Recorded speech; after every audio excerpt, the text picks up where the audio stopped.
Je suis Katia Karpov, directrice de l'école Pasteur à Perpignan, qui est une école en REP+, de 21 classes. Et aujourd'hui, nous avons assisté à la cérémonie du prix départemental de l'engagement citoyen par l'Ordre national du mérite, dont Monsieur Iserne est le président départemental.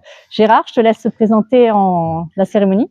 Alors, et pour 2026, donc, l'engagement à la citoyenneté est notre mot d'ordre.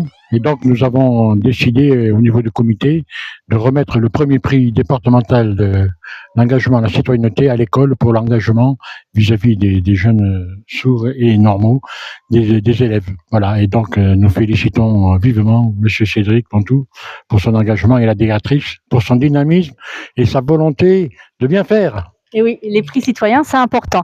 Alors, Monsieur Pontou, est-ce que vous pouvez nous expliquer en quoi c'est important la citoyenneté et l'inclusion? L'inclusion, ce qui est important, c'est la vraie inclusion, c'est-à-dire le fait que des enfants entendants et sourds soient ensemble à 100% du temps et qu'ils se sentent appartenir à une classe.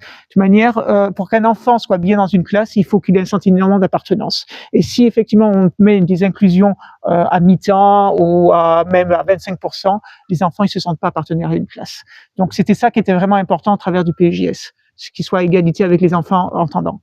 Oui. PEJS, Pôle enseignement jeunes sourds. Hein. Donc c'est vrai que voilà, on a une inclusion à 100% dans les classes. C'est les enfants entendants et malentendants qui sont mélangés. Et c'est donc Monsieur Pontou qui se déplace de classe en classe. C'était important de souligner.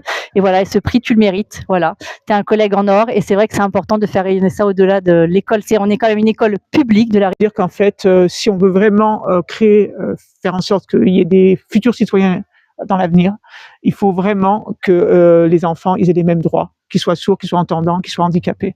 Et c'est l'école, elle est là pour créer des citoyens. Et c'est ça qui est très important.